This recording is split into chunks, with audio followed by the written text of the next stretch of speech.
Hello students, and in today's video we will solve sample problem 6.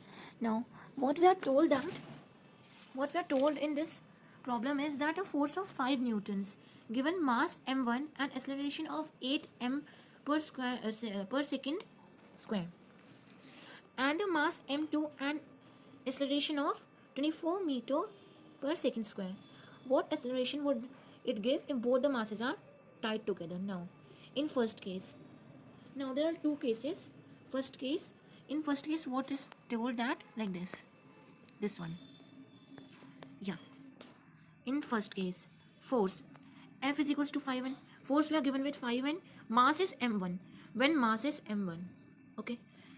Then what we are given that force equals to mass into a, which will give us m upon 1 into 8, and at total after calculation we would get m1 equals to 0.625 kg. Okay, the mass m1 is 0.625 kg or 0.625 kg.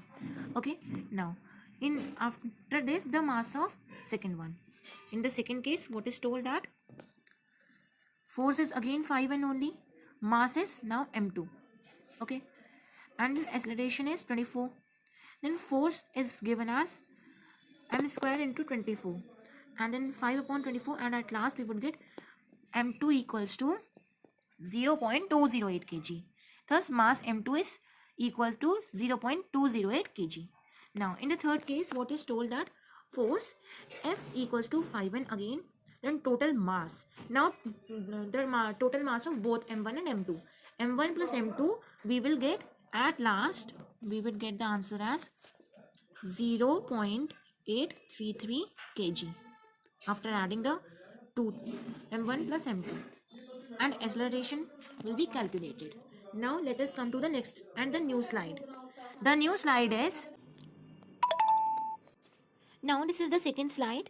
Now putting these value in the relation, we get F is equals to m into A, which will give us 5 into 0.833 into A, and which will give us A equals to 5 upon 0.833, and so acceleration would be 6 meter per second square. Okay, thus if both the masses are tied together, the acceleration would be 6 meter per second square. So this was sample problem 6. If you liked it, and do like, share and subscribe my channel. Thank you.